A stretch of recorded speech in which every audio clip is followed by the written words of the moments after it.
بسم الله الرحمن الرحيم. قال الله تعالى ولا يجرمنكم شنآن قوم على ألا تعدلوا. anasema Allah tabaraka wa taala, na wala kusikupelekeeni kuwachukia watu ala alla ta'dilu, juu ya kwamba msiwafanyie uadilifu katika kuwahukumu watu hao. Albughdhu ash-shadidu muhlikatun, chuki kubwa iliyopitiliza inaangamiza.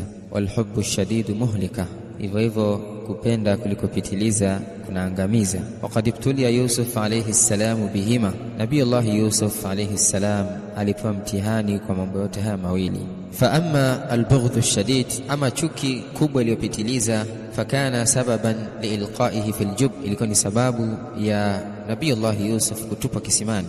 Wa amma alhubbu ash-shadid, ama mapenzi makubwa yaliyopitiliza, fakana sababan liilqaihi fi sijn, ilikuwa ni sababu ya Nabii Allah Yusuf kuwekwa gerezani. Nahnu ahyanan la namliku zamama qulubina, sisi wakati mwingine huwa hatuna uwezo wa kumiliki nafsi zetu. Walakinna umirna bil adl, lakini sisi tumeamrishwa kuwa waadilifu. Sawaan ahbabna am karihna, sawa sawa tumependa au tumechukia. Fala taj'al sayyiati man tuhibbu hasanatin, hivyo basi usifanye mabaya ya yule unayempenda kuwa mazuri. Liannaka tuhibbuhu, eti kwa sababu unampenda.